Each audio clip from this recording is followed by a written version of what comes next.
Under coach Bernie Bierman, who took over the head coach's reins in 1931, the Golden Gophers became the team to beat. Let's watch as on October 21st, 1933, the Gophers battle with Pittsburgh in the game that set the stage for much of the football drama that was to follow. Pitt gained ground, but always as it moved into pay territory, the Gopher defense held. All of Pitt's offensive fireworks gave them only a field goal. At halftime, the score stood Minnesota 7, Pitt 3. This was the game. The rest of the time, Pitt was kept in the hole.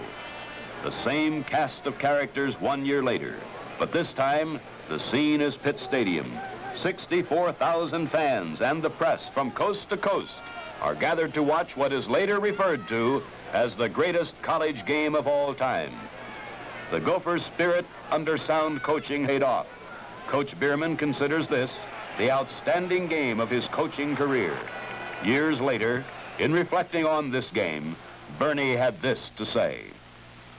In the game before Pittsburgh, we did a lot of fumbling. So we figured on our strategy in the Pittsburgh game. We start out playing defensive ball. So the first half, we punted on the first and second down and really didn't open up in our offense. And we also figured that we could wear them down, which was exactly what happened.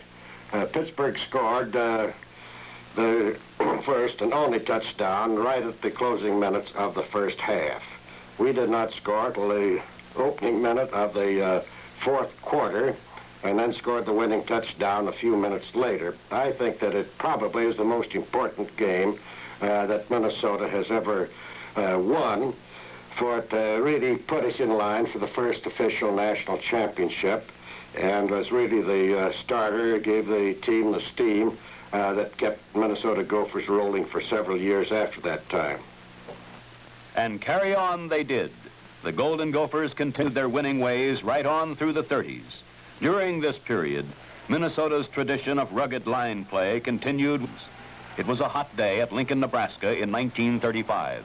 An exhausted Gopher 11 held a slim 12-7 lead when Nebraska recovers on the 1 yard line. Cardwell stopped by King for no gain.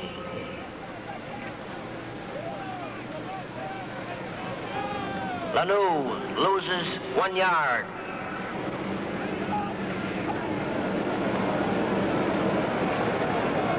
Cardwell stopped by Labor, a 5-yard loss. Minnesota took over, contained an aggressive Nebraska team, and ran out the clock to win 12-7. That same year, bad feelings among the press and fans before the Minnesota-Iowa game were quieted by a much-publicized bet between Governor Herring of Iowa and Governor Olson of Minnesota. The stakes, a prize pig to be furnished by the governor of the losing state. Minnesota and Governor Olson won. The pig, Floyd of Rosedale, now cast in bronze, is the traditional trophy of the Iowa-Minnesota game. During the 1935 season, the Gophers were undefeated and untied, the Big Ten champs. In the 30s, we had our gloomy moments too. In the mud and rain at Evanston, October 31st, 1936, a penalty gave Northwestern the ball on the Gopher 1 yard line. It took 3 downs, but Toth plunged over for the touchdown. Northwestern won. The Gophers had suffered their first defeat in 28 games. The 30s also have to be remembered for their sparkling backfield play. We had a regular parade of great backs. It was thrilling to watch these players as they executed Bernie Bierman's famous single wing plays. The single wing was a direct outgrowth of the old Minnesota shift, created by Dr. Williams way back in 1915. Let's watch as these Bierman conceived plays rip Minnesota opponents in the late 30s.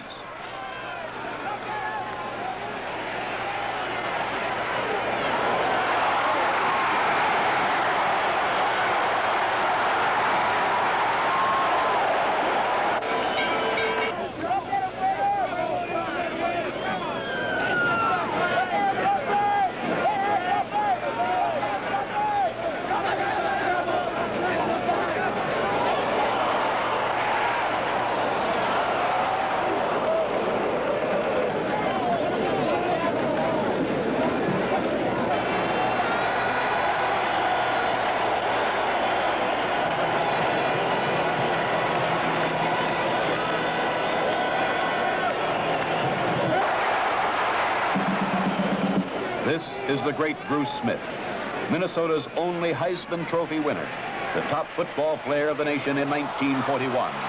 Watch him go.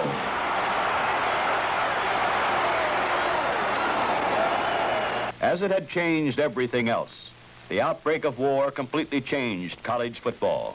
Coach Bierman was called to service by the Marine Corps. Established Minnesota players joined the armed services, some going to service schools and other campuses.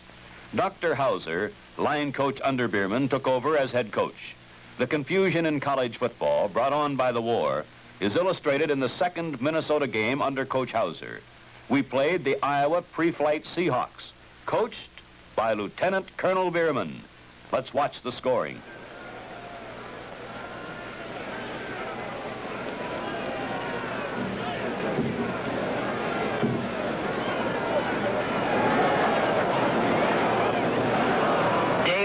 Carrying the ball and scoring. The try for extra point was missed. The teams played scoreless through the third quarter when former Ohio star Dick Fisher returns a Minnesota punt to score for the Seahawks. Svensson's kick is good. Yes, that's George Svensson, a letterman on the 1934 Minnesota squad. But in spite of the confused picture, Minnesota fans in the early 40s were treated to lots of brilliant football. In the Northwestern game of 42,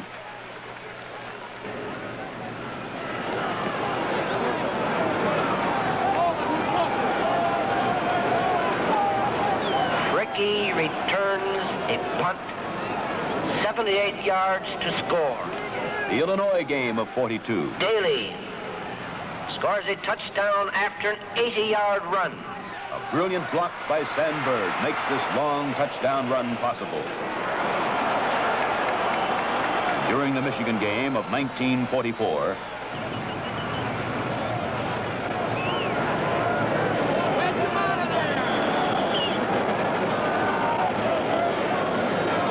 Williams returns 66 yards. in the Wisconsin game the same year, it's Williams again. This time, a quick opener over center. Red scrambles for over 68 yards. 1945. Head coach Bierman returned from the service, and the job of recovering from the war displacements began. In 1947, we nearly regained our pre-war momentum in a thrilling 13-6 loss to Michigan, the same great Michigan team that later walloped Southern California 49-0 in the Rose Bowl. On the field that day, the Gophers weren't convinced. They played to win. In the first quarter,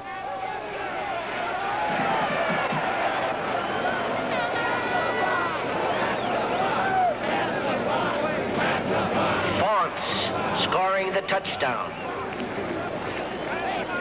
Michigan, on a wild pass, evened the score, kicked the extra point to lead at halftime 7-6.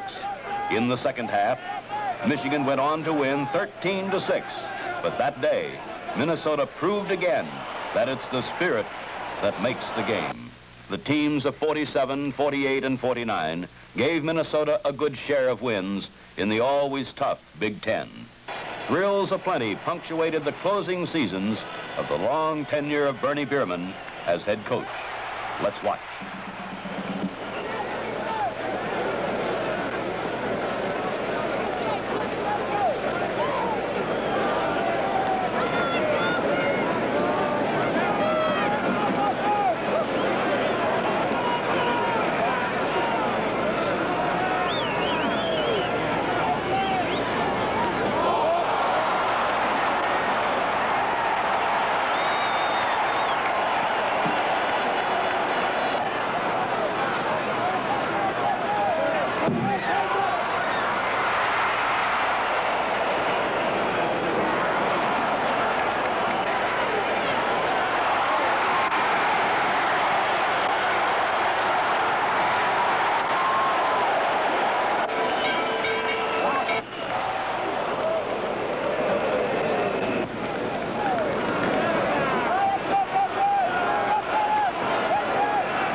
and playing under Bernie Bierman.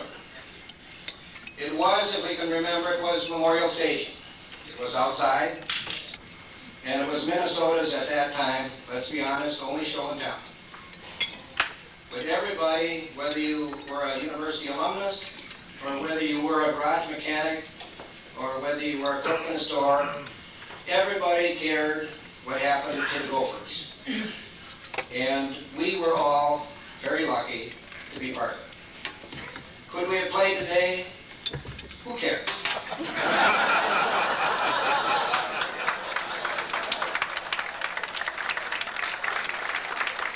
But I would bet with the coaching and equipment, I would put a couple bucks on the line that Ed Whitsett would always be a Hall of Fame player.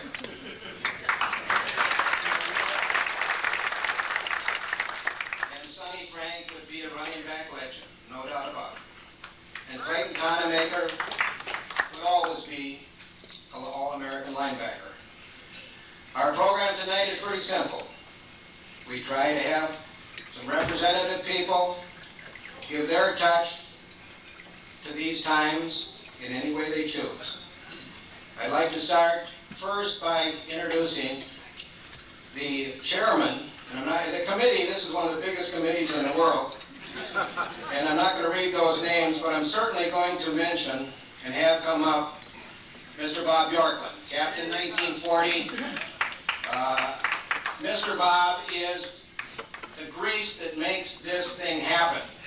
Everybody loves it, everybody wants to be part of it, but he is the main man, and he deserves all of our applause. Yes, Bob, I know. You will take this whether you like it or not. Mr. Bob Bjorklund, please. I want to thank all of you for coming and making this a very successful reunion. And I also want to say a word about a new fund that your committee thought was important to establish, called the Bernie Bierman Endowment Fund. It's been said that once you're gone, you're soon forgotten.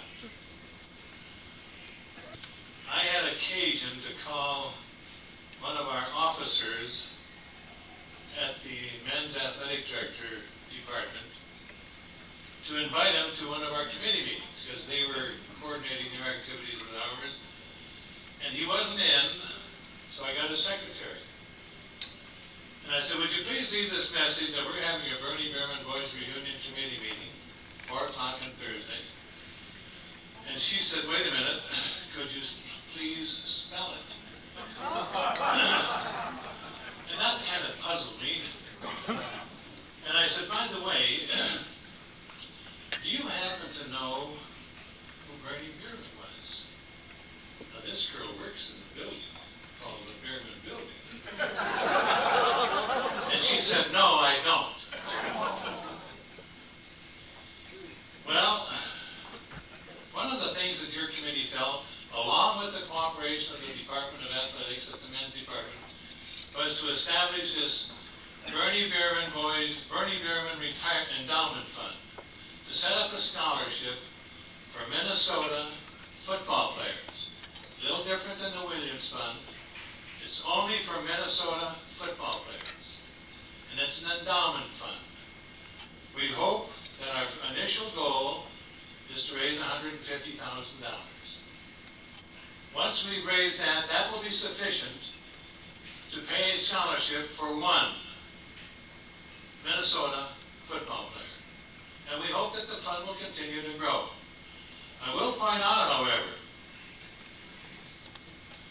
that if we don't do something about this, those of us sitting in this room are the last of the Mohicans. You and our teammates, if we don't do something about this, it's going to be just like that secretary. I don't know who Bernie Bierman was. So I'm just suggesting that it's up to all of us. We don't need a lot of reminders that we're getting older. But one might be that Mr. Ray Christensen has been announcing Minnesota football games for 41 years, and he never announced one of us.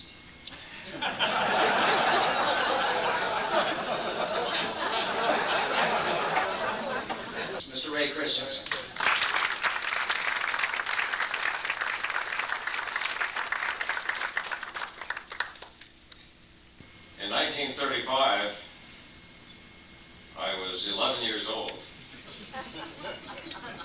That's not part one. In the fall, I lived and died with Gopher football. The end of that season, and it was the second straight unbeaten, untied national championship season, I wanted a Bernie Bierman football game for Christmas. Instead, my parents got me a used Hohner 12-bass accordion.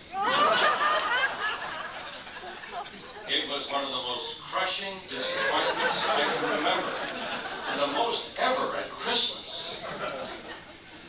My mother and I picked up the accordion in early December, somewhere in downtown Minneapolis.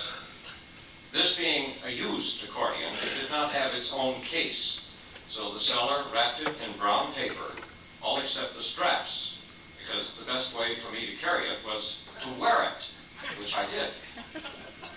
Then my mother and I walked to get the streetcar several blocks away, and we passed a parking lot. I looked in and saw a young man who was the parking attendant. It was Gopher halfback George Roscoe. I was sure of it, and I told my mother so, and my mother, being wise, said, "Would you like his autograph?" Well, of course I would. And I just needed a little pushing from her to enter the parking lot and go up to George Roscoe. He had a pencil, and I had a used accordion wrapped in brown paper. And he signed the brown paper. The accordion had already served a most useful purpose. But I would have preferred the Bernie Bierman football game. To this day, I have no idea how the game was played, whether with cards or dice or with one of those little arrows you flick with your finger. But it had Bernie's name on it, and that was as golden as the Golden Gophers. I never met Bernie Bierman until I was actually broadcasting the games in 1951. And so I knew him only as a very mild-mannered gentleman who was always approachable, but you had to go to him. Some of you remember a very demanding taskmaster who did not recognize mistakes. Many of you have run laps after practice to prove it. But he got results.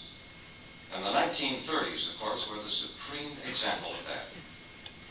Bernie came to Minnesota from Tulane in 1932, replacing Fritz Chrysler, who went on to coaching fame elsewhere. I try not to say Michigan if I can help it. There were no NCAA limits on conditioning and practice time then. Bernie arrived in the winter, started those drills then, and seemingly never stopped. His first year, the Gophers were 2-3 in the Big Ten, ending the season with a 3-0 loss to Michigan, played in below-zero weather. The loss was significant because the Gophers did not lose again until almost 4 years later to Northwestern. In 1933, 4 wins, 4 ties. The schedule was just 8 games in those days. In 1934, the Gophers were the Big Ten and national champions. And the national title really was decided at Pittsburgh in the 3rd game of the season. It was widely suspected that the Panthers offered financial inducements to all of their key players. And Bernie suspected that their enthusiasm for the game could be discouraged. He did it by having the Minnesota offense punt on 1st, 2nd, or 3rd down in the 1st, the 2nd, and the 3rd quarters. Pittsburgh did manage to score once in the first half and led 7-0 at the half. But the Gophers' 13th punt of the game turned the game around. As the Pitt player caught it, Ed Whitsett separated him from the football. The Gophers recovered, they went on to score, tied the game, and then scored again against a weary Pittsburgh team. These guys played both ways, remember. And the final was 13-7 Minnesota, and that truly decided the national championship. 1934 team completed 15 of 36 passes. That's a whole season. You say, big deal. Well, it allowed only 28 completions and intercepted passes 21 times. Bernie always talked about the pass being a two-edged sword, and that's a graphic reminder.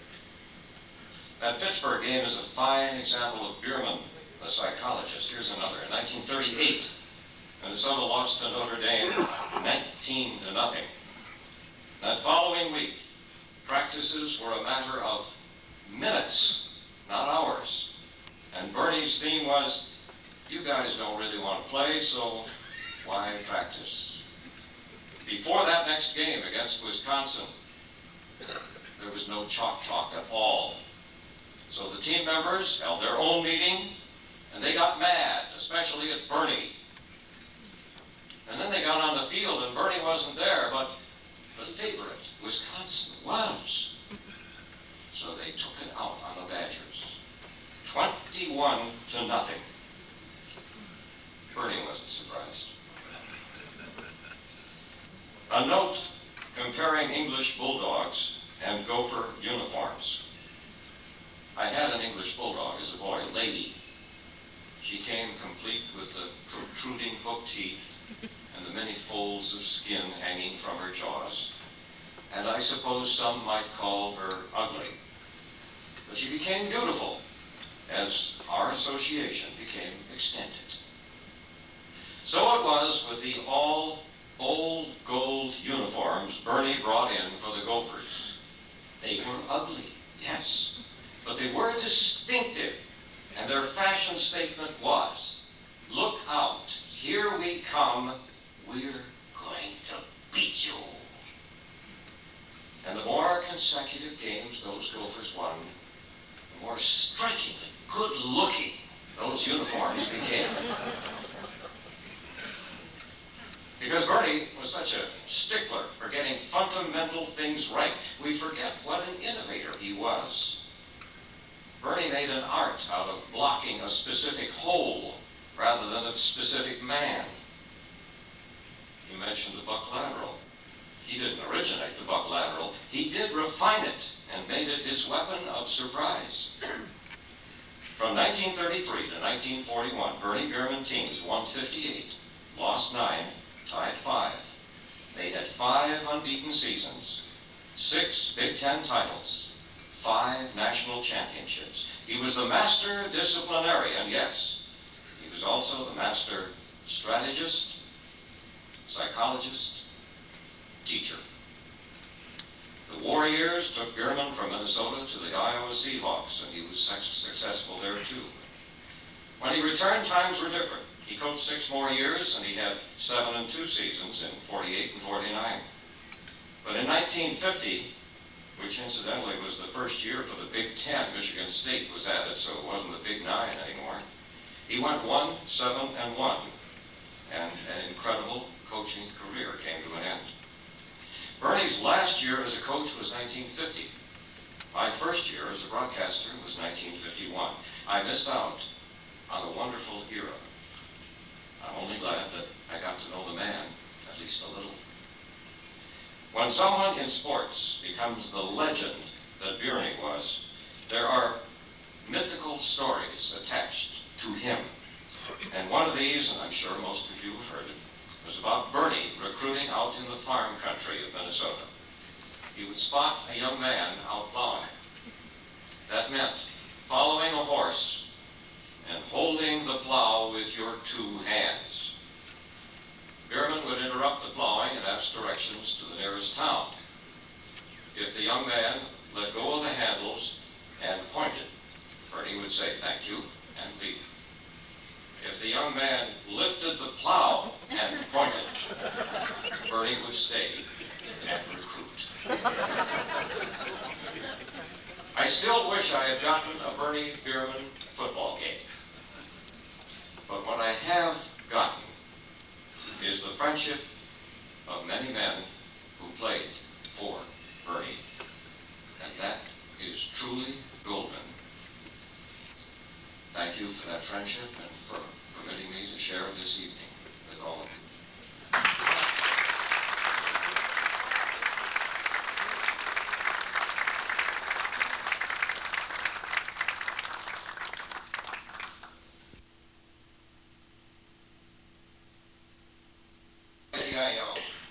warm welcome for one of our best, one of our nicest, Mr. John Ryan. John, please.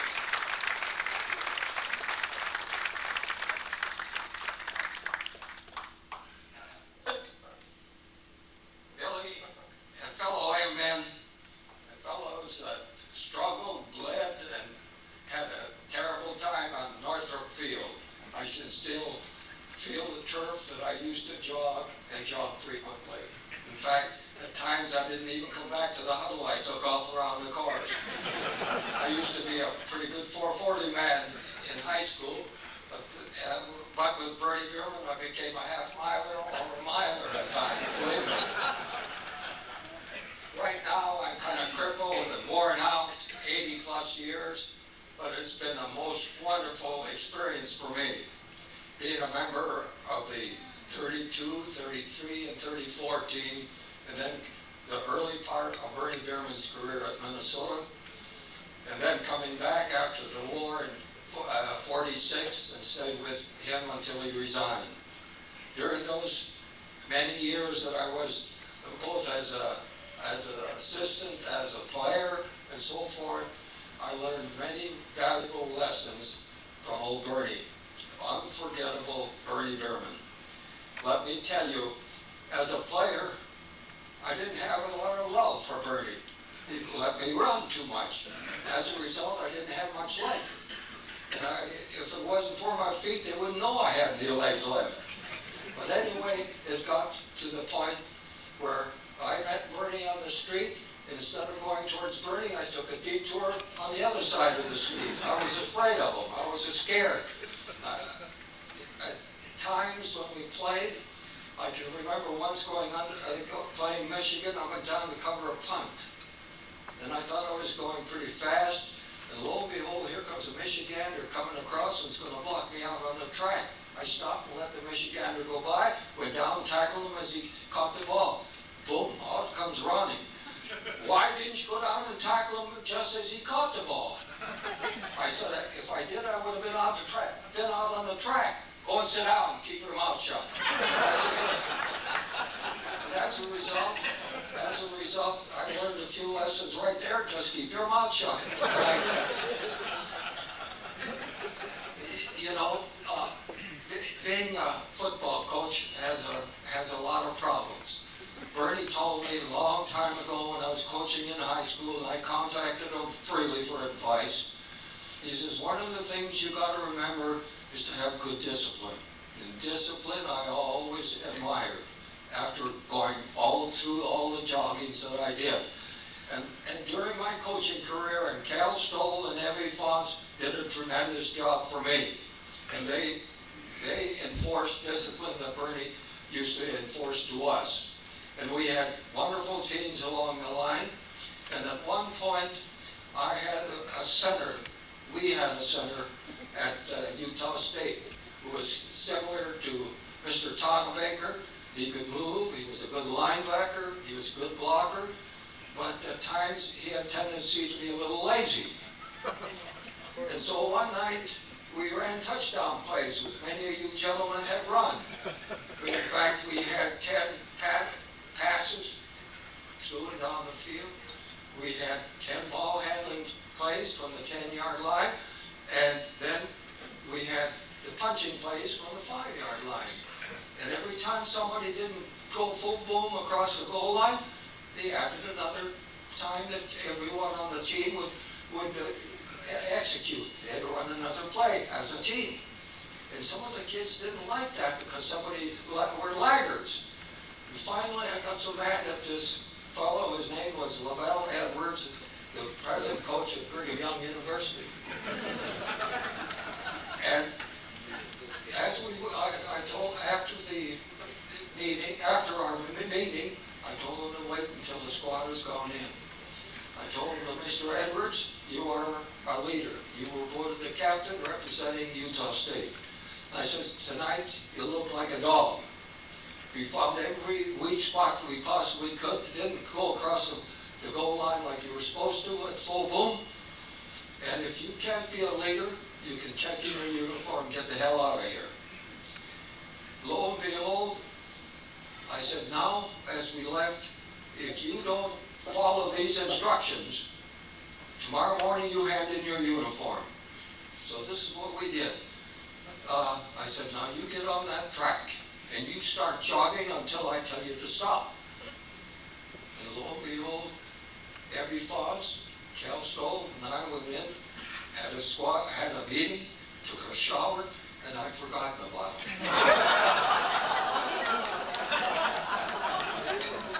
We got so involved in football that I'd forgotten about Mr. Edwards going around the track.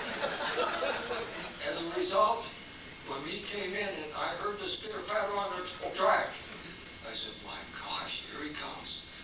And so I went over and I said, have you had enough running? He didn't even answer. I said, now, in the morning, if you want to hand in your uniform and don't want to be a leader, get the hell out of here. Lo and behold, the next morning he sat and got there ahead of me and was crying on the top step. He says, Coach, I made a mistake. I said, you surely did. From now on, let's see what you can do. And let me tell you, he was one of the best leaders we've had along the way. And now he says, when I have the privilege of going down and visiting him occasionally, he says, you know, I have told that same situation every time. And I tell you, we got their attention. So anyway, it's been a most pleasant enjoyment for me, having gone through the whole series. But my biggest problem to start with, I was appointed commissioner of the Big Sky Conference. And if any one of you people think it isn't a difficult task to be the executive secretary to 8 college presidents, I want to tell you it's a job. Now there are some 250 presidents throughout the country in NCAA now are going to enforce certain different rules that may be a handicap to football coaches. But I tell you one thing that I was very fortunate to have one president that had played for Dal Ward in Colorado. His name was Bud Davis rather. And he was the fellow that contacted me and had a lot to do with my coming to the Big Sky Conference.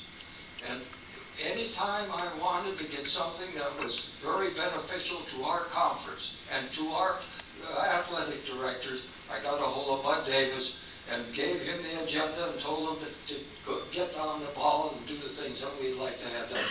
And believe me, we had a wonderful, wonderful group of presidents. And as a result, instead of retiring at 65, they asked me to be on for a couple of more years, and everything worked out real well. And so I was real happy to have that opportunity. I want to say that I would like to second the motion of Bob Bjorklund. I think that all of us who were former M-men and have bled and sweat along the way to back and get back Minnesota back on the track. I don't know whether we can, but let's give it another try because they need help. Last night, Butch Nash and I watched this game together, and it was a sorry exhibition of football. They couldn't hold on to the ball. They couldn't do things right. I would like you all to remember when Bernie Bierman was here, there was no 58 to 6 or 46 to 6, not when Bernie was here. And I think we got to get together and pull and really get Minnesota going again. And I, for one, will second Bob Bjorklund's idea of putting a scholarship up for some worthy Minnesota athlete and hope that we can get things going again. Yesterday at the M Club meeting, we had a poor turnout, not very many. But at the tail end of the meeting, I ran into Bob Bjorklund and Stan Hansen, and they too came. And I'm reminded of the story back in Salt Lake City. You know, they have a statue there in front of the Utah Hotel with Brigham Young. In one hand, he has the Mormon Bible, and in the other hand, he has a cane. And the saying goes around there that if you had 19 wives, you'd be wearing a cape too. and so, but in our situation, it isn't 19 wives. Let me tell you that. Anyway, we had a lot of fun yesterday, and I think with all of you fellows that were leaders during the Golden Era, I would like to suggest this. Last night we were marooned Gophers. I don't like that. I'd like to be the Golden Gopher. Why can't they get the Golden Gopher jerseys that they used to have? And I'd like to suggest that as one thing I'd like to see get things going. During the time that I was a B squad coach, I had a great group of fellas. It was quite a job when Bernie sent to us these fellas that were all conference, all city, all everything, being cut on the varsity from upper Northrop down to west. And one of the great leaders that we had was Harry Hendrickson, and believe me, what a leader he was. And we had the best spirit, we had good rapport. That's one thing that Cal and Evie and I installed in our group, and we had good rapport. And I would like, although Bernie Bierman was a great coach, he also had a few things that we didn't like, but anyway, we had success with Bernie, and I still admire him, and I still respect him. He was a great man. It would have been a pleasure for me to be here. I hope that we can all get together and pull together as a team for at least for the time being, and I am sure we will. Thanks a million. You bet.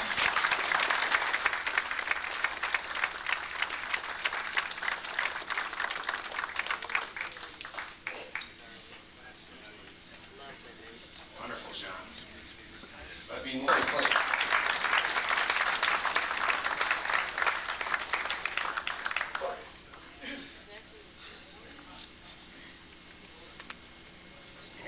Thank you, Billy. I look around the room and I know that Bernie would be very proud. I think he would be a little amazed at how these animals that he had on the football field cleaned up this well. I'm a little amazed myself. I really wanted to speak because I'm kind of the interim group, 41 freshmen, 42 bombers, and 43 to the war and back again after the war. I wanted to really have an opportunity to thank the players, the men that performed for Minnesota from 1932 to the early 40s. I mean, they created a great tradition that those of us young guys, and I was young once, coming in, had something to really look to and to follow. I also want to thank Bernie, John Ronning, Butch Nash, the staff that I know are here, other members of the staff too that all contributed. Tom Swain I saw, and I know Wally Johnson and many others that I'm probably forgetting. I didn't plan to name names, but I want to thank them for their contribution to this tradition, because it meant something, and I think still does. I can think of many humorous things. I think of one that happened tonight, actually. A young man, John Sullivan, said to me, he said,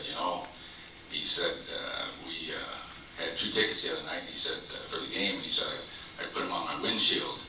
He said, when I came back, there were 4 tickets there.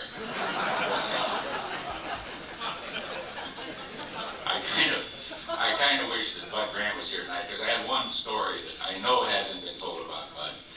Because Bud really was one of the most lackadaisical people. Billy will vouch for this. We had, I think Billy in your locker room was in mine, and Bud's in the same area. Well, I never saw Bud. Bud would actually be the absolute last guy to practice every single day. I think that Bernie waited for Bud to come out of the ramp before it blew the damn whistle. And one day I'm late, I had a late class, and I get there, and it's about 10 minutes before, I think, maybe 5 of. Grant walks in about 2-3 minutes later. And I'm standing there in amazement. I'm taking off my shirt, piece by piece, and whatever, putting my locker, hanging him up. Grant comes in, and in 1 minute, he's taken his clothes, right from his shirt all the way down to his shoes and socks in one motion. He's taking every stitch off. And I stood there and I said, my God. I said, that's how you do it. That's how you get here in 1 minute and you make it all the way out there in 2 minutes, I said. But every stitch came off. Well, those years back there when I was on the Bombers in 42, I remember particularly well because those years Bernie had the teams convinced, and I believe it, that if you lost one game, you had a lousy season. You know, that was following the 40-41, and kind of when we grew into that, it was the way we felt about it. And if a rookie got out of line in those days before a game or something, well, it was really a problem, and he really knew it. So now, along comes the war, we go off, come back, and now we're 4 years older, and the young guys coming in have been in the service. Billy, a lot of guys like that, and they are really a different breed. Excuse me just a moment. Get a little dry. That shaking is a family trait that brought on my little hospitalization. Fortunately paid for by my hospitalization. But those of us, the old timers, were really old timers. I mean the ones that had been there before the war. Kelly was there for just a little bit. Remember Dick, DeLego, myself, Hein, Fricke, Sandberg, Baumgartner came back. Oh gosh, but Bill Garners came back and then went to the Steelers, and I can't name all the guys right away, but they were the old timers. We were really the old timers, and the new kids came in, and they were from the service, and boy, they didn't want any of that heavy responsibility, heavy action. Authority was something to really get that out of the way from. I mean, we don't want any of that stuff, you know. And it was kind of a rebellion, you know, I think, in that group. It's sort of two different groups. And I really remember that guys just kind of revolted at that authority, at the discipline that Bernie really wanted and needed, you know, that you always need, in my opinion. So I kind of called the 46 and 47 period the grab-ass years. I mean, there just isn't any other way to describe these young guys. I mean, there went more goof-offs and goof around before a ball game than you can imagine. I mean, it didn't make any difference what tradition there was or the old patterns of what we did in the past to win. This was a new scene. And I mean, these guys really had a good time. I don't think they ever thought football on Friday night until maybe Saturday afternoon about noon or so. I'm really surprised that we won as many games as we did. For the record, in 46, we won 5 and lost 4. And then in 47, I think we won 6 and lost 3. By today's standards, as Butch pointed out sometime, we probably would have had an invitation to a bowl. You know, I thought all this time, God, that was a terrible season, you know? And we had winning seasons, but, you know, you look back and you kind of wonder why. And we really, all of us, I know that the biggest thing in my mind probably was that we didn't have that total unity that really discipline brings and forces on you. I think we had a good time. I know I had a good time playing and I enjoyed it. I think that I look at the 46 to 49 period as the teams that will just, sadly, never know what they might have been. I mean, they had huge potential, and it could never really get totally gelled and totally unified. They had tremendous talent, and they're really, and I look around this room, they're really great guys. And I have a bit off the subject of Bernie in this. I have one thing that I wanted to say when I have an opportunity. I'm from out of town. I've been out of town for 31 years in St. Louis, Missouri. And I have a strong feeling for Gopher athletics and Gopher football in particular, of course. And I've been notified of this Hall of Fame, Minnesota Hall of Fame, and I think it's a great idea. But I have one thing. I see this thing as a vote right now. And first of all, I think the people they've selected are tremendous. I like to compliment them on that. But I am a firm believer that every person in the state of Missouri who reached the status of All-American in his sport or her sport should be in that Hall of Fame. In our days, the end of the season, not at the beginning, and not during the season. They were named at the end of the season, and they earned it. And I watched guys like Dick Wilden play 60 minutes a game for probably, I think he might have missed 5 minutes the whole damn season, you know. And to me, and I've watched Verne Gagne, you know, Verne was an All-American wrestler and, at least twice in his weight brackets. And I just feel that is something that all of Fame should do. You know, the fellas here, we can't match the vote of the younger people when you start voting for something like that. But to me, I don't care if the kid went to St. Thomas, was an All-American, went to the University of Minnesota Duluth, St. Olaf, wherever he went. If he acquired All-American in his sport, he should be in the Hall of Fame in Minnesota. I apologize for that diversion. I really do want to thank you guys that built that tradition for us to follow. I want to thank Bernie Bierman for what he did for us. And I want to thank his staff, greatly underpaid. John told me when he first got when he was coaching. And I mean greatly underpaid by today's standards. And I thank you for being a part of this meeting. Thanks a lot, folks.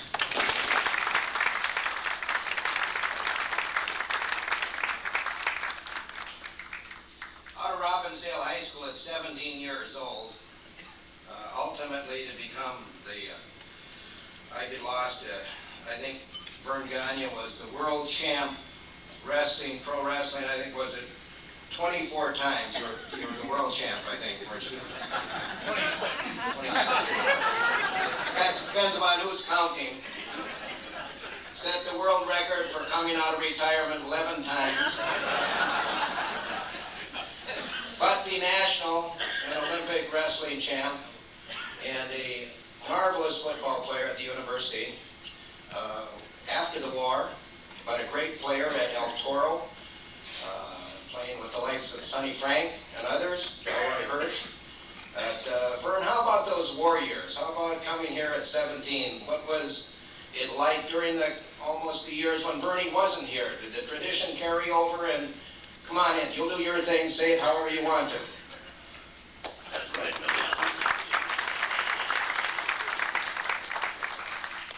I guess I've never seen a microphone I didn't like. At least I've been accused of that. But before I get going, I'd like to just say something to Ray Christensen. You never got that Bernie Bierman game, but I could send you a Verne Gagne wrestling game with an old bottle of Speed that I still got around.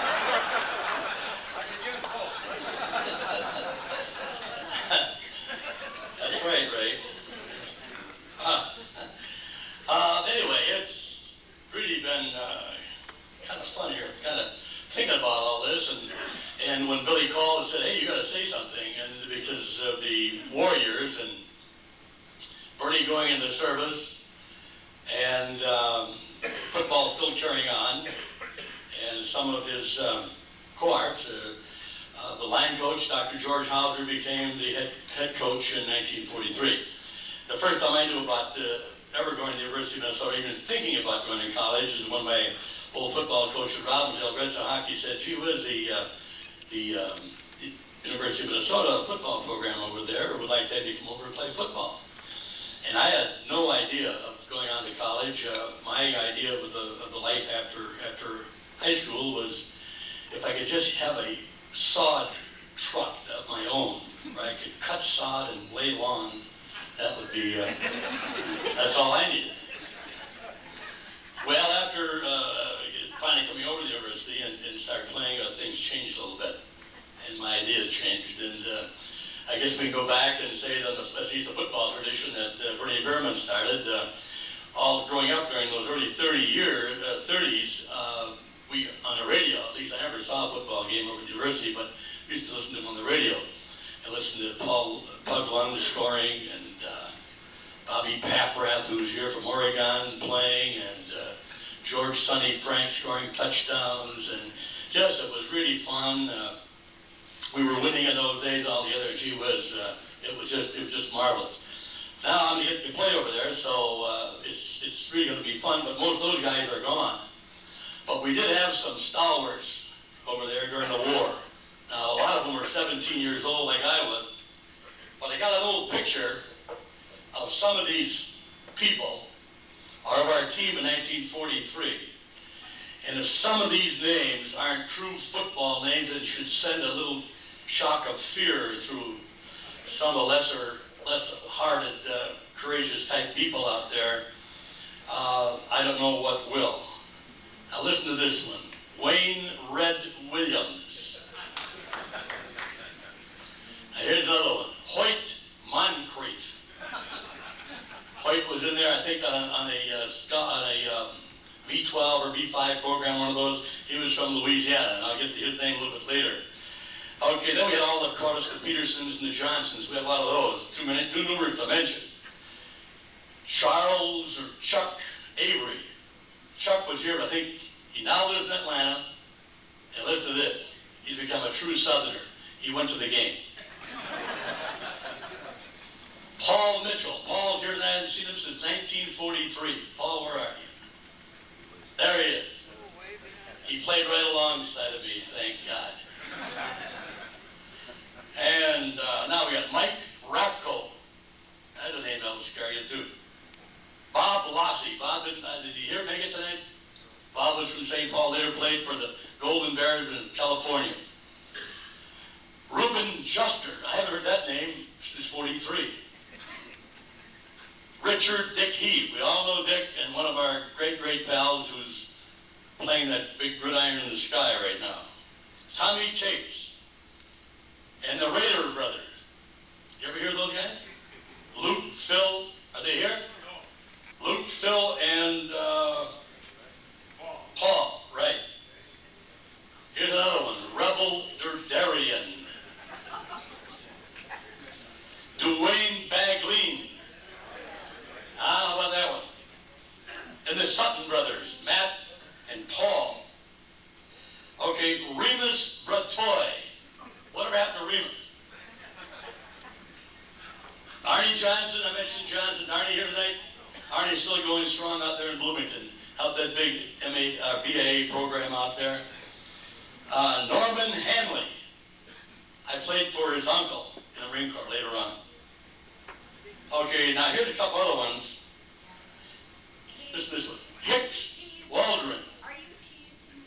Am I teasing? Yes. No, not really. Oh, well, I remember a wrestling match with Gorgeous George. Yes. Yeah, and I got the Georgie pins. Yes. My name in the paper, in the St. Paul paper. Your name? You were much younger.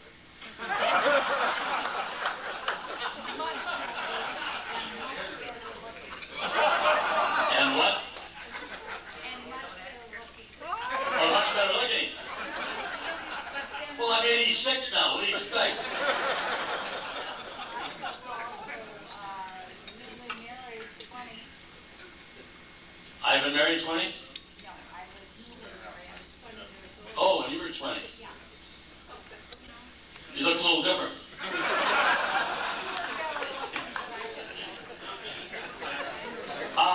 Am I going to get the hook or you?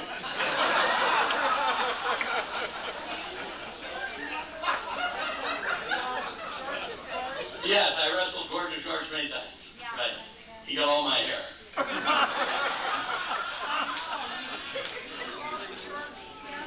Yes? Right. It's you and I at the hall 2 out of 3 after the right after this program. I'm sure you're going to win. Okay, some of the other guys here now. Listen to this. Dick Richard Leversey. A name, Leversey. He's here tonight all the way from Atlanta. Stand up. There he is. He weighs 400 pounds. Okay, then we had Ed Comstock, another kid from Mount Hill. Frank Nails Brown. That'll scare you. Where are you, Nails? He didn't make it. Okay, we had some great coaches. We had some really great coaches. Sheldon Bisey. The trainer was Jim Hunt. Remember Jim? Okay. Jim Kelly even coached. Now here's a real coach's name. John Scafidi. You know, he can teach you something. Lou Keller was the athletic director. And Ensign Frank Patrick was a coach. The head coach, as I said, Dr. George Hauser, guys that were still there when I came back from the Marine Corps, Cliff Snyder and Oscar Munson, the great trainers.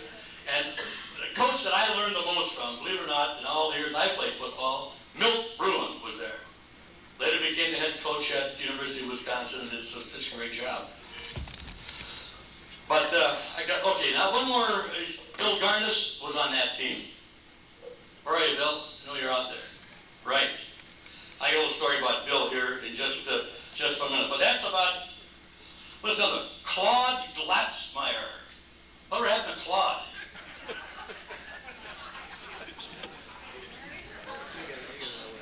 John Kutscheid. He was from Duluth. I remember him well. Anyway, we did pretty good, and I'm going to move along here into some of the references from 43 there. Now, I guess Minnesota beat Michigan all through the 30s. I don't think they ever won a game from Minnesota. Boy, 1943, they were primed. Bill Daley went down there. Elroy Hirsch was down there. And they had Fred Nagus from Wisconsin. That was a great center. Anyway, finally, we had won 5 games straight, and we're not going to beat Michigan. We're down at Ann Arbor, and I said there's a bunch of us 17 years old on that Minnesota team. But I remember it was 105,000 screaming people in that stadium. And I walk out in that field and see that, and Michigan is kind of built, there's no track around the football. It was all pretty close and tight. But it was a little overwhelming after coming from Robbinsdale, where we had about 25 people at the games. Anyway, we kick off, and I think they got the ball up to the 20-yard line, and we stopped them right there on that kickoff. The next play, they came on, I was playing left end, Paul Mitchell right alongside of me. I don't know what happened to Paul, but I know what happened to me. I was driven up into the stands, double team, and picked myself up off the ground. As I'm turning up, I'm seeing Crazy Legs Hirsch chugging down the field for 80 yards for a touchdown on the first play of the game. Well, from that point on, there was never a quiet moment in the Michigan Stadium. At the half, it wasn't too bad. We were only behind by 13-14, but the game ended up 49-14, I guess the score was. And one two things I remember very much. I wish Bill was here, and I wish Hoyt Moncrief was here. We opened up a big hole for Hoyt, and man, he could have drove a truck through it. And it looked, I just glanced at Hoyt, and I saw 6 points in his eye. But coming up from way back in the halfback position was Bullet Bill Daley with a full head of steam. And he hit Hoyt. There was no face guards in those days, and he got bam with a big forearm right into the face of Hoyt. And Hoyt had got just beyond the line, was in the backfield and going for that 6. And man, he came back through that hole just as fast as he went through it. That night, we're on the train going back to Minneapolis. Hoyt Moncrief's lips were swollen 4 times the size, both up and lower. And being from the South, from Louisiana, we really didn't know for 2 weeks what he was trying to tell us. But that's Hoyt. I remember it well, and Bill. The other one was every touchdown. Now the stands are full, and most of the types that would be security are gone. They're in the service in the war, so they have Boy Scouts as ushers and whatever, security, I guess. Anyway, some lady, when Michigan scored, would take off a piece of her clothing. It's a true story. So, at the second half, she really got into it. Anyway, by the time the 49th point came, you can imagine where she was. The game actually was stopped until they could get through that crowd who kept the security from closing in on her. And they finally got there, and the game continued. But I never played a game like that before or since. Okay, now they would come around my end a lot, and Bill Garnis was playing back behind me someplace. Somewhere way back there. At least I thought he was way back. But they kept coming around my end pretty often and with a lot of success. And Bill comes up and grabs me. I was 17 years old, and he said, "You haven't got any guts." And I said, "You're right, Bill."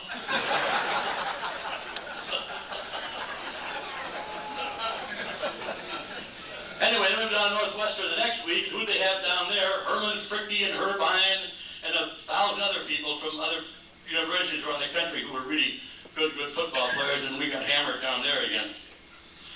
But the sports writers were quite nice to us. There was the likes of Charlie Johnson in those days, Bernie Swanson, Bill Hangen, good names.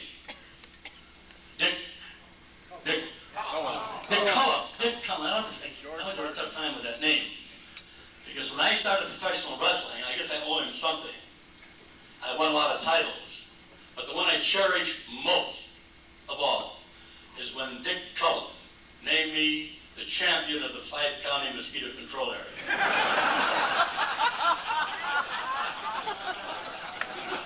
And he earned that title many times.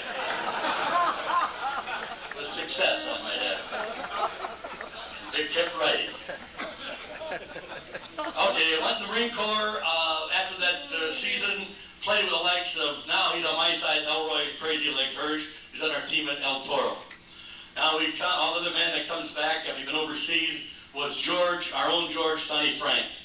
Now that was a heck of a backfield. We had Hirsch and Frank in the same backfield, along with Paul Governelli, a guy who could really throw passes right in your hands, and even I could catch them. Pinky, Billy, Evie. They were halfbacks here that flew to me, but never seemed to find me. I don't know what it was. But it was a mixed bag. Now, I've seen a lot of injuries. We all have seen a lot of injuries in football, wrestling, whatever. But one of the strangest that I've ever seen in my life was what happened to George Sonny Frank at the Santa Ana Stadium when playing against one of the other service teams. I think it was Fleet City, or one of those. Anyway, George hadn't been back overseas very long. George, you still here? I think he went to the baseball game, unfortunately. But anyway, George only been back about 2 or 3 weeks, and his wife met him out there, and they had a lot of catching up to do. But in this football game, George carried the ball, and he had scored a couple touchdowns, and this was a little bit later on in the game. It looked great. It was just fantastic. Finally, he gets hit, and there's a big pileup. And as people unpile, George is lying on the ground. And he's really in pain. He's really hurting. So, I don't know how to put this delicately. But, you know what a jockstrap covers? Well, somehow, in that melee there, George's jockstrap got stepped on. And not only stepped on, but twisted. And he was carried out the field. When his wife saw what happened, she was in tears. He just told me tonight it took him 3 weeks to recover from that injury. But as I say, it was really a strange one. And it didn't look good. Well, that's it from that era. But we did come back in 1946 in Larry Hollenkamp. I think he hit it right on the head, right on the nose. Some of those guys just didn't pay attention, like Billy, Bud Moran, I can Gordy Sultan, all that. But you and I, we were serious.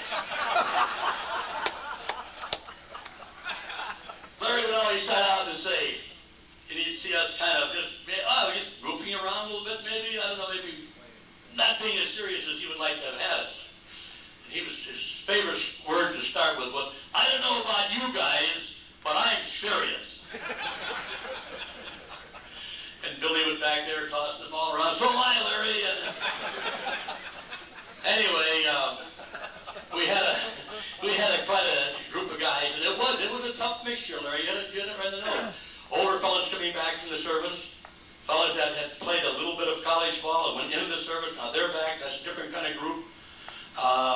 And then we had, of course, the freshmen, like Clayton Tonemaker, who was so impressed with all of us. He had read about us. We were playing with all these big guys. It took him a couple of years to really get going. When he got going, he was great.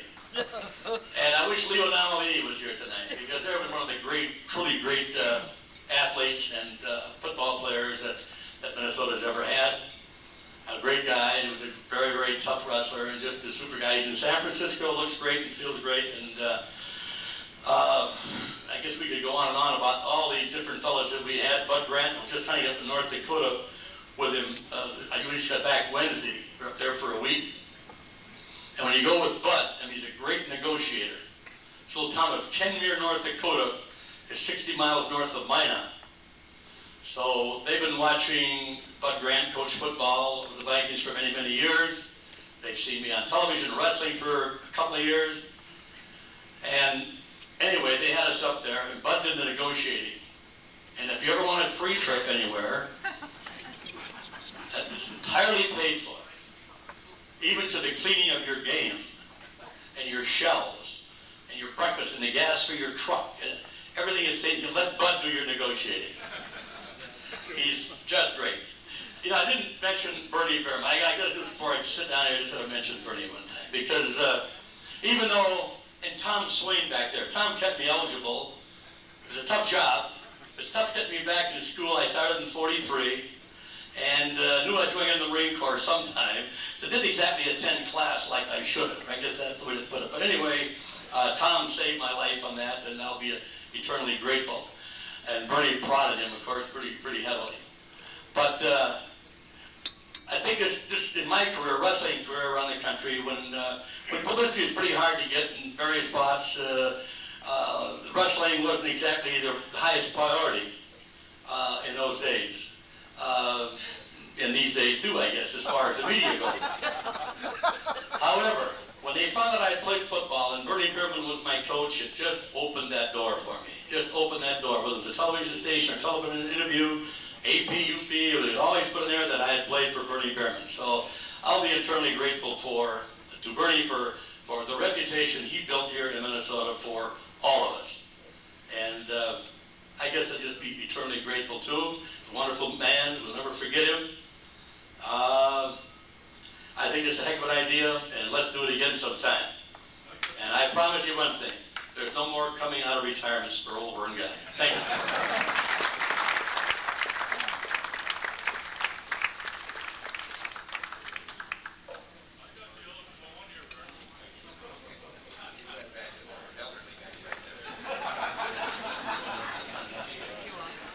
The score of the game is now Atlanta 2, Twins 3.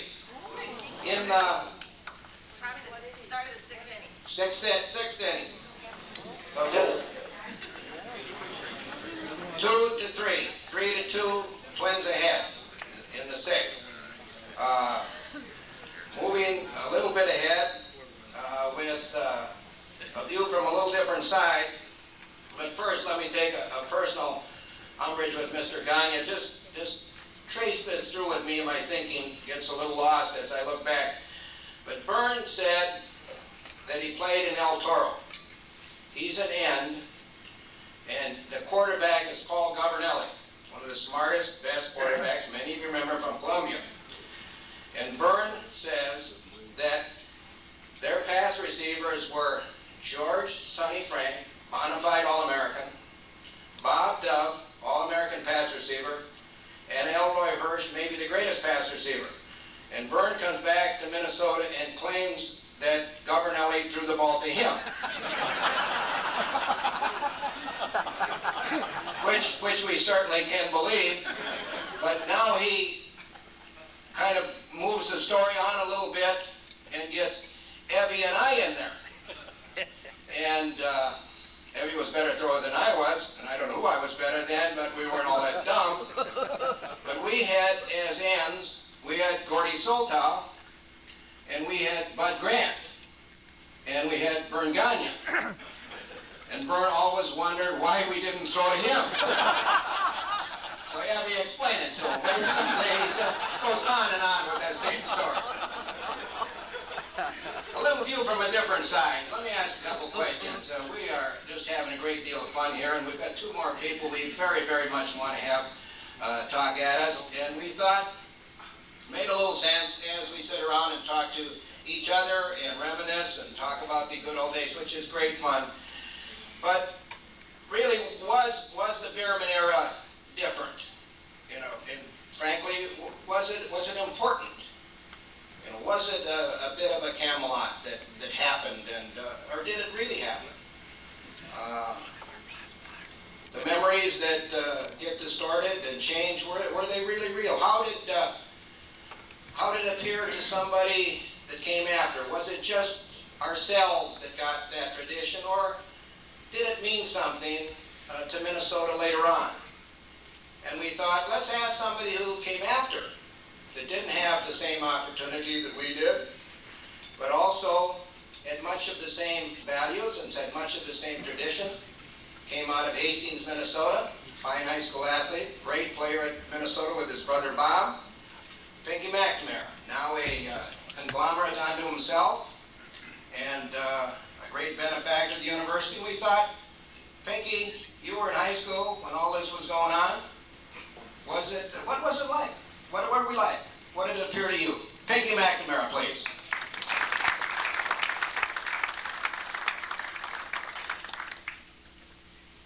I owe all my success to Bernie Bierman.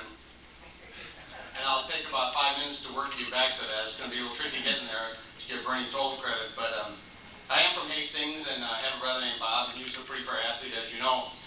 Billy asked me to speak and said, I'll give you 5 minutes to talk about whatever you want to. And I said, why don't I just talk about myself? I said, I can burn out 5 minutes talking about where I'm from and how I got my nickname and all my businesses and my wife and kids. He said, no, maybe we'll give you 2 minutes. Change it around. I think one thing, an observation, that most athletes look bigger with the uniform on. I'd say from up here, Bernie's boys look bigger without the uniforms. Interesting. First of all, I'm flattered to be here, and I was born too late to play for Bernie Bierman, but I wish I could have. And seeing some of the guys here that have played for him, I think I could.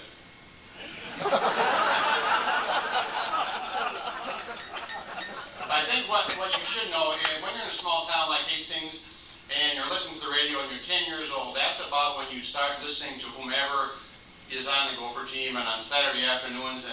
And I can go as far back as Bill Daly and Dick Wildman. Now that's back a ways, because I was born in 1933. And then it got to Verne, and I have heard Verne's name, 10 years old, so he must have played. Now he said he did, so I'm guessing he did. And Red Williams and Vic Kovitsky and Nolini, and then all the way down to these guys. So when you're from a small town, that's all there is. I mean, the peach section is the name of the game. Bob and I went to a Catholic grade school, and I'd like to put in perspective how I see Bernie Bierman at the time and how I see him now. I think when you have the peach section and you see all those drawings and those sequential photographs, and it shows the ball here and here and here, that's pretty big time, because even I can follow the ball in, and I see at a Catholic school, the Pope is the biggest deal in your life. There's pictures of the Pope in the restroom, there's pictures of the Pope in the front of the rooms, and nuns are talking about, he's got this big hat on and all these vestments and this entourage. Now that's big stuff to a guy in a Catholic school, and there's nothing to talk about, it's it. And I'm just telling you that, in my mind, Bernie Bierman is in the same category.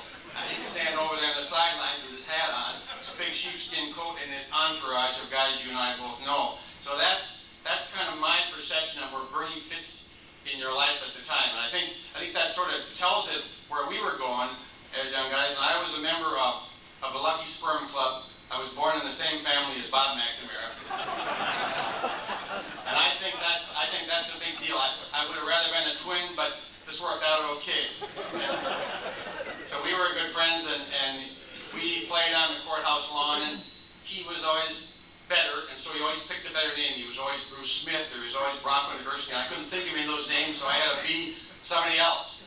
So I take the names I used last week, but that's what we did. We always had players' names, and it could be Harold Van Avery, and it could be anybody else. So I think that's what Bernie Bierman meant to me then, genuflect? Do you hug him? Do you kiss him? What the hell do you do when you meet Bernie Bierman? So I think he was held with the same reverence as you would hold the Pope in. Now, I'm 10 years old, 12 years old, and finally I got in the 8th grade. And so I finally get to the university. Now, there's a lot in between there, and Butch Nash can tell you all this stuff. But I get there, and guess what? Bernie's gone. Who knows where Bernie is? He's gone, and who do I get? I get Wes Fessler. I get the Dale Carnegie of college football. How do I get this guy? The guy's wearing sunglasses, coaching. Hair, groomed hair. I don't get the Great Eagle, I get the guy with groomed custom hair. And he's got a playbook this thick. And all I know from all these years listening to these guys, 27 is the play. All I know is 27. He's got plays this thick in his back pocket. I cannot believe it. And so Billy said, when you talk, if you really do know what you're talking about, you should know 27. So I took some time and I diagrammed 27 for you folks. And here it is right here. Here's 27. And anybody that plays at Cal, you know what so that 27 isn't really. That's right. Halfback and the quarterback push out at the end. These guys block in and somebody goes in there. 27 right. You all know it and I know it. So I was practicing for being here. Anyway, Wes didn't help me much when I was dreaming about playing for Bernie Bierman. And so what he did is first of all, he said you shouldn't be here at school. I mean, we're not going to waste the scholarship on you, and that doesn't really make you feel good. So I went to Butch and I said, Butch, could I have a second opinion? He said, just hang on, baby. I know something that you don't know, so just hang in there. So what we do is, and he was clever, he said that you're not very big, and we probably wouldn't waste the scholarship on you, and by the way, you're going to play right halfback. Now guess who's at right halfback? My brother Bob. I've been playing against him for 15 years, and hoping I'm on his team when he chooses up sides in Hastings, and now I got to compete with him. The other halfback is Paul Gio. So the chances are not real good for me to be a superstar under Wes's program, but I think I'll stick it out. So here's where the Bernie Bierman deal comes in. When they say the team is going to be going to Michigan and the bus leaves a certain date, and guess what? The rest of you guys will be scrimmaging behind North Cook Hall. That's my calling. So I'm scrimmaging, and sure enough, week after week, and guess who's standing over there on the sidelines with his coat on and the hat on? The Pope? No, it's Bernie Bierman. Every single night he'd stand over there watching this game. Like, God, what a great feel. There's only one of them, nobody else watching, but we're practicing and practicing and practicing. Here's where my debt to Bernie Bierman comes. Butch Nash calls me the next day and said, Pink, I want to talk to you after practice. Got some good news for you. Okay, now, I didn't flunk public health 2 under Dr. Thompson. Or Wes resigned. Is that possible? He says, I was talking to Bernie Bierman, and he's been watching you out there. And he says, guess what? The younger McNamara is going to be okay. He can play if you're at Minnesota. Now, you think about getting a shot in the arm. Bernie Bierman, who coached Bronco Nagurski and Harold Rand Avery and Bob Bjorklund and everybody else, Cal Stoll and John Roney, says, I can make it? That's unbelievable. So I'm telling you, that would keep me going for a long time. Bernie Bierman, who I don't know very well, but he picks me out of all these dudes that are getting pushed around and scrimmaging week after week. Now that's what I owe Bernie Bierman, and that's my perception of Bernie Bierman. He's got real good taste. I think he has a good eye. I think he's got a good eye. And so I said to Butch, well, can you get it in writing? I mean, it's way over. Yeah, how do we get this message to Wes somehow? Maybe we can tell Wes. He said, just do not worry about it. Now, I'm just telling you, that's like the Pope throwing holy water at you and say, think you're going to heaven. Now, that is big time. That's my perception of Bernie Bierman. So I don't know what you guys can say about it, but he's my guy, I'll tell you that. So as time passed, of course, Wes went to Investors Diversified where he belonged. And in came, the poor man's Bernie Bierman.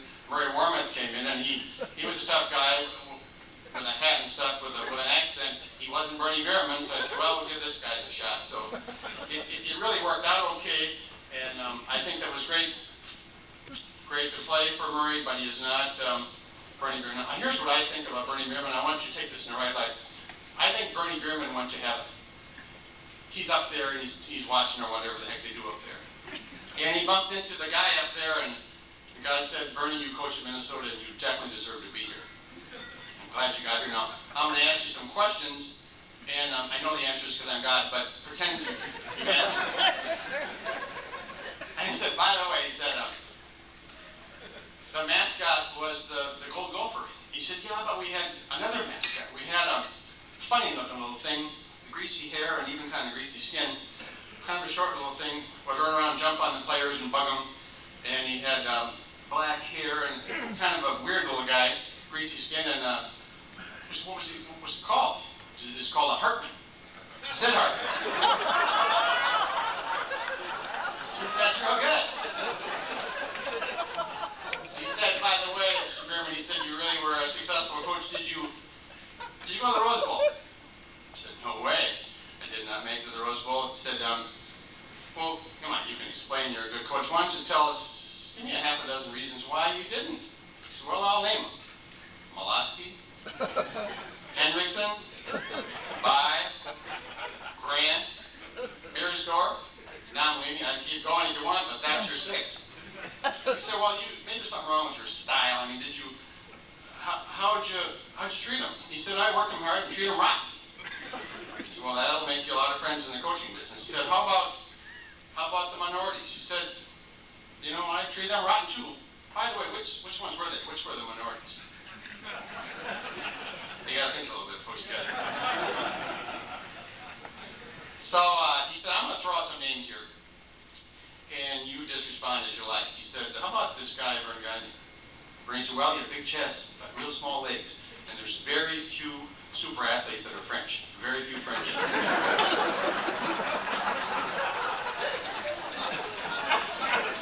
how about Harry Hendrickson?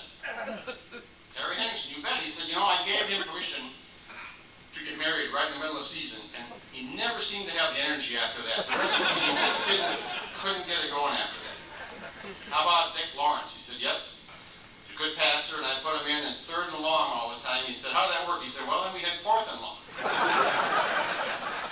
How about this guy, Billy Bye? He said, well, he's a good leader, but he took those little teeny steps. So we need the little teeny steps when you're in. Right, Billy? So then he said, the final question, he said, by the way, Mr. Bierman, why do you talk so slow? He said, well, last guy Negan's up there, and he said, I'm not saying they're dumb, but they work a lot better when you talk real slow.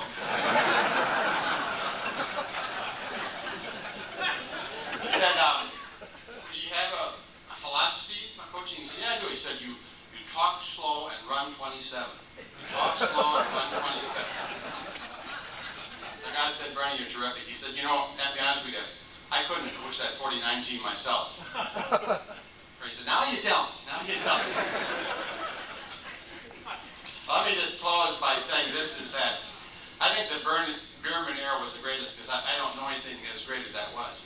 But there's great tradition, and I think we all were part of it afterwards. So I think all you guys, Butch Nash, Cal Stoll, Ronnie, Molosky, all of those guys are better coaches because they played for Bernie Bierman.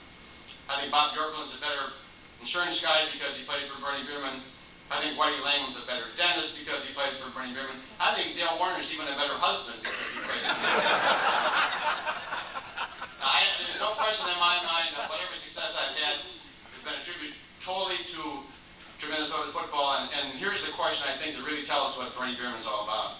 Whenever you're in the business world and I have this M called ring and I get up in front of my face when I'm calling somebody, finally say, is that an M ring on your finger? I get it around that and they say, you played which sport? Because it doesn't look like you're big enough. But I say football and he said, did you play for Bernie Bierman? And I used to get confused by the question. And now I say no, but my doctor did, my dentist did, my insurance guy did, and 150 other personal friends played for him. So I think I know him because I can design 27. So I think all of us owe the university a lot, and I'm going to give them a lot. And the other thing is I just want to close by saying, Bernie, thanks for those kind words wherever you are.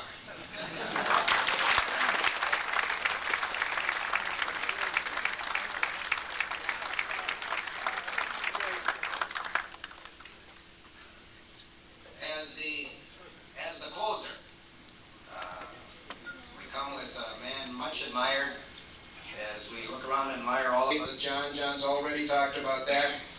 Then a career of excellence in the coaching business at the college level with Georgia, Michigan State with those national championship teams as their head recruiter, Wake Forest, marvelous teams down there, great contributions here at the University of Minnesota. But as I bring Cal Stoll up here, Cal, the thing that, other than a very nice guy, the things that you have shown us in handling your health and the problems in that make you better than all of us. Please, a warm welcome for Cal Stoll. Cal.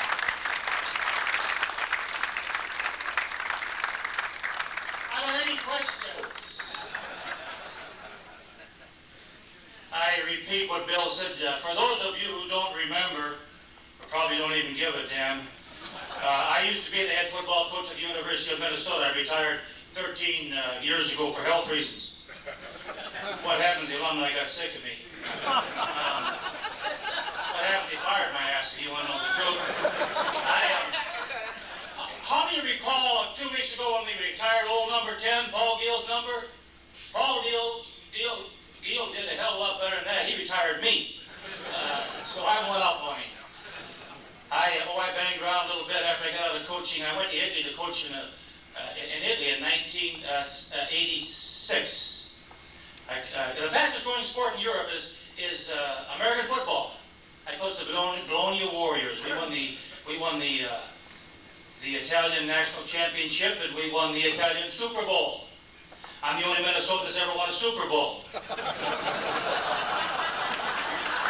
round.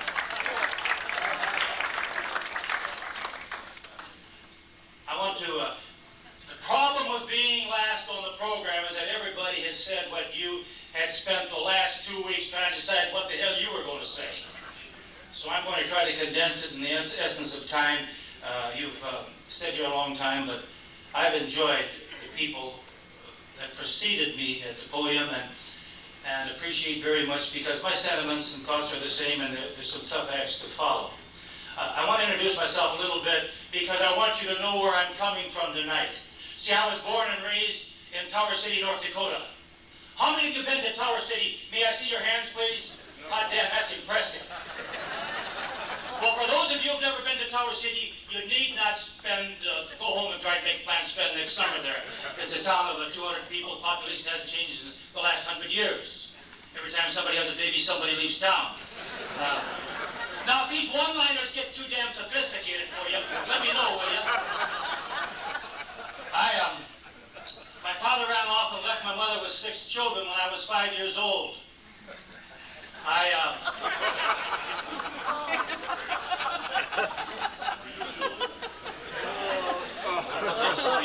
mother died of cancer when I was 12, so I just kind of grew up in Tower City. I was fortunate, like a lot of us in this room, the good old days, the middle 30s, the Depression era, we all understand that. We've all been there. I remember living in a little shack in Tower City in one room, huddled around a pot-bellied stove, hanging blankets over the windows to keep the snow from blowing in. I remember going down to the railroad yards to steal coal to keep from freezing to death. I remember as a 10, 11, 12-year-old standing in the welfare lines to get powdered eggs and powdered milk and lard to spread on our bread. I never even played 11-man football in high school. I played 6-man football. There were only 11 in my graduating class. My son went through high school with these words ringing in his ears. Remember one thing, son, your father graduated in the top 10 of his graduating class. Quite frankly, I never graduated from high school. I'm a high school dropout. Even Sid doesn't know that. That's the only damn thing he doesn't think he knows. When I turned 17, I left high school and joined the United States Navy and spent 6 years in the Navy. I came back to the University of Minnesota, took the GED test, and went through college in 3 years and 2 quarters with a 3.76 all college. I graduated with distinction. Now, I tell you that for a couple of reasons. One is that I'm proud of it. But number 2, because it's the most important part of my life has been one of attitude. And those are things that I learned playing the game of football. Those are things I learned playing the game of football at the University of Minnesota.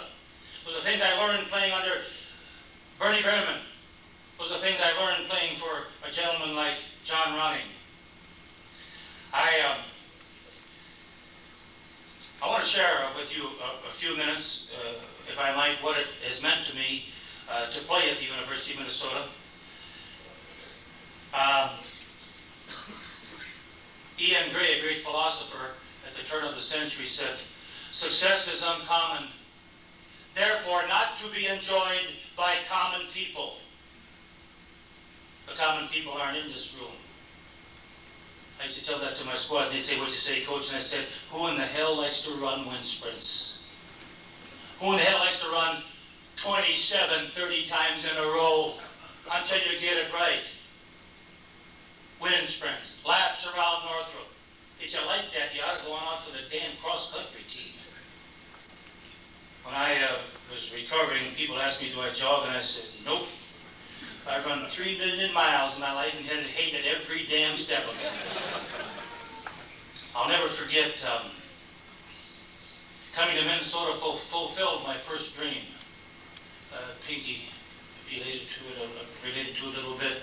When I was in Tower City, I used to sell the Minneapolis Tribune, the Sunday paper. But before I ever peddled it, I stepped out on Beach Beach and read the Beach, and I grew up with heroes. It gave me a purpose in my life and allowed me an opportunity to focus my life towards that purpose. I learned my first 11-man football playing in the service. I didn't know there were 11 guys in the team, but I went up to Jacksonville, Florida, and I didn't know what the hell was all these other guys on both sides. I didn't play much, never did play much, but I loved the game of football. I had opportunities to go play elsewhere when I got out of the Navy, but I had one.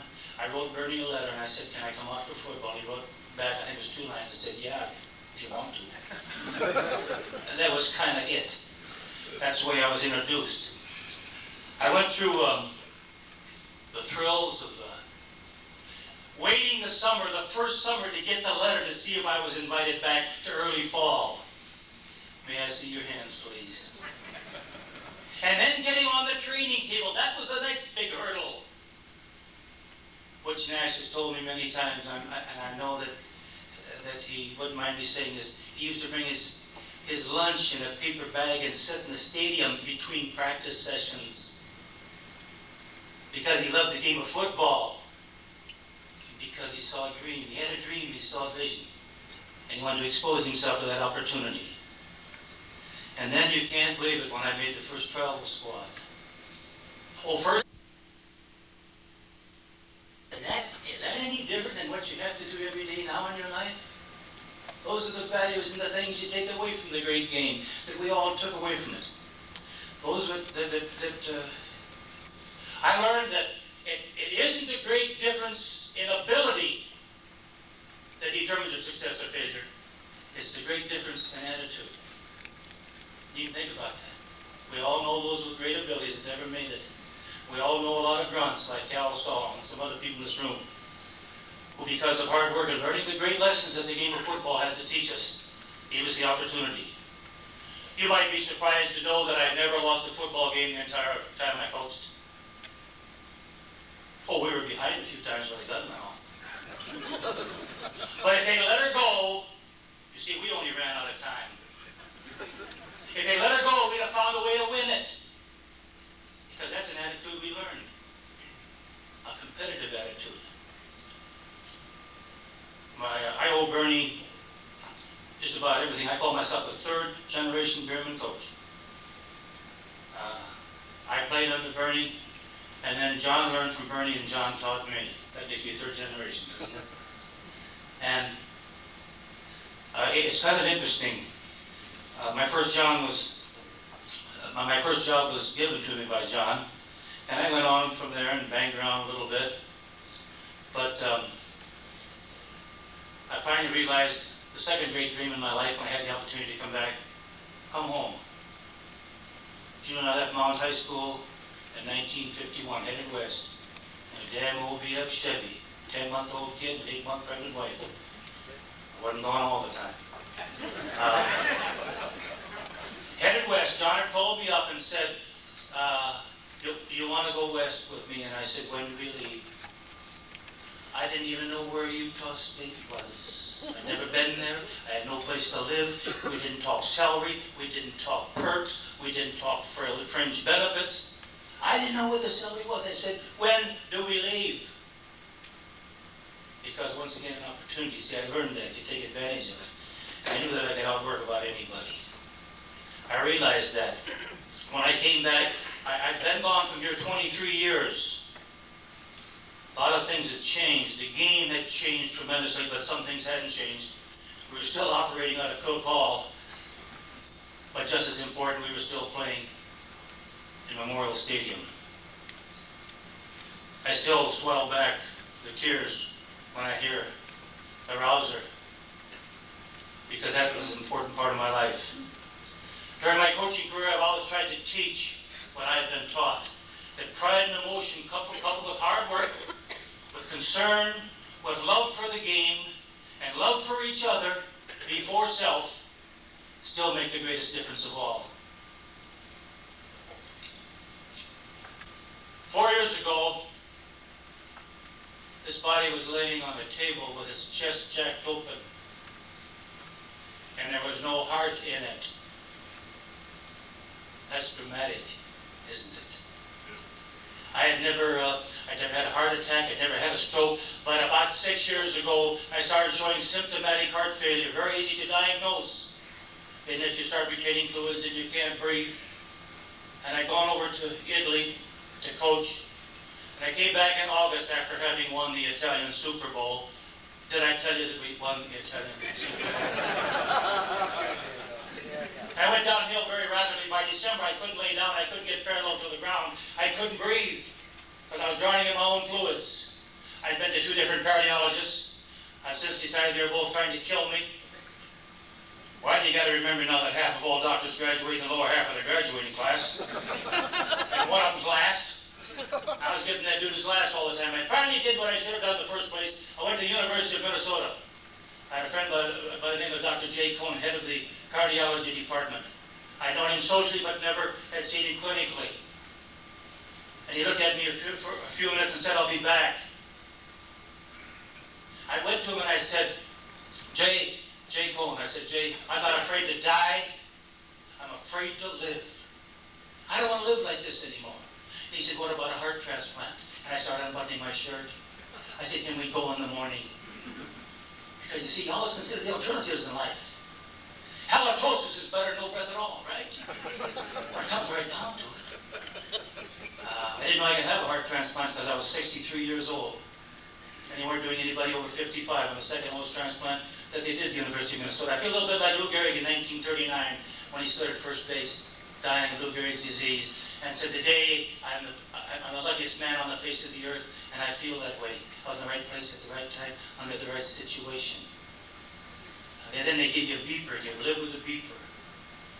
24 hours a day, when the beeper goes off, you got 4 hours to go get a new heart. That's kind of a fun way to live. Try not to go off before the damn beeper does. You know? I waited 6.5 months before you get a heart. You have to have someone, first a donor must be the right tissue type and the right size. You get a little goofy. Driving down the road and you see somebody jaywalking about your size. You wonder what the hell his blood type is.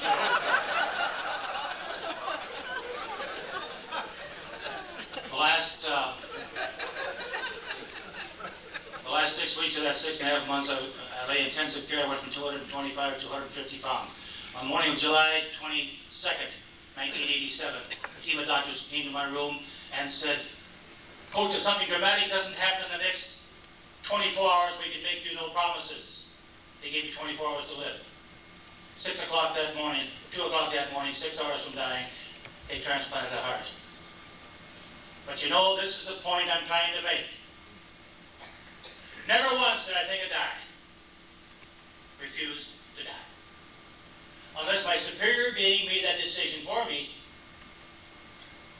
I was not going to die. Dr. Steve Ring, who did my transplant, he'd done 62 hearts and never lost one on the table. And I said, hell, if I had your one loss record, I'd still be coaching in Minnesota. Last thing I said when they wheeled me, and I remember just as plain as day, I said, okay, Steve, It's 4th and goal on the 6-inch line. It's time for one more play. And I don't want any sudden death overtime. Tee it up and kick it off, and I'll see you in the morning. I tell you that story because those are the things. I wasn't a star. I didn't get my name in the paper. I'm not in any of these flicks you see around here. But I'll guarantee you I took as much from the game of football as anybody in this room. And it was important to me to have played for Bernie Bierman in that era as anybody in this room, because I took the things that are important in my life, the things that of dedication and whatever. I look around the room and I suggest that everybody in this room would have made the same decision and commitments in the fight to live that I made. Bud Wilkinson, who was a very good coaching friend of mine, once said, everyone has a quitting down. Think about that. Everyone has a quitting down. I refuse to let them find mine. The trips around Northrop, the wind sprints, the long, tedious hours. Nobody's even mentioned when we worked wintertime for 6 weeks in there scrimmaging, when Leo was a fullback. Those kinds of things left a mark that are very important to me. We're all walking down the same path 365 days a year, friend. People ask me what your longevity, and I say, I don't know what the hell's yours. We're all terminal. My goal is to live long enough to see 394 completed. That ought to give you some longevity. We're all walking down the same path, friends, 365 days a year, and it always ends up on a little plot of ground. When I get there, I don't need any fancy marker. Maybe just a little piece of wood carved on that. We finally found his quitting down. One of Bernie's boys. Good night. God bless you. Thank you.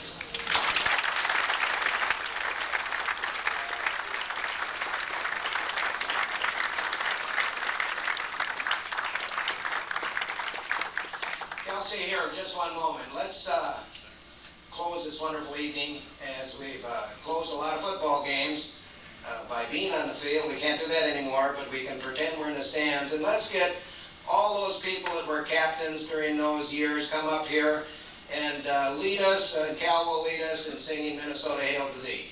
How about that, Bob? Okay? Bob Bjorklund, Dick Wilding, Brian, Clay Tonemaker, all of those captains, come on up. Glenn Seidel, come on up here. Cal's been the leader, not me.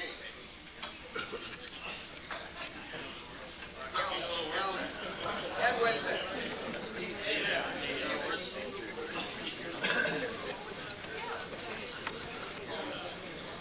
Okay, let's everybody stand up. Go ahead, Cal. Lead it off. Here we go. Minnesota, hail to thee.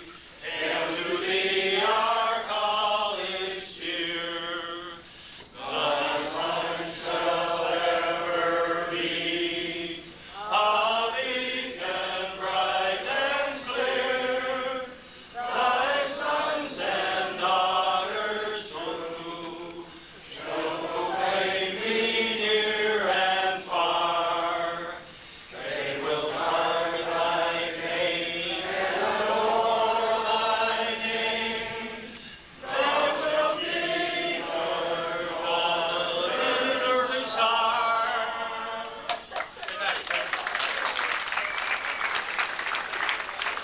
Thank you and good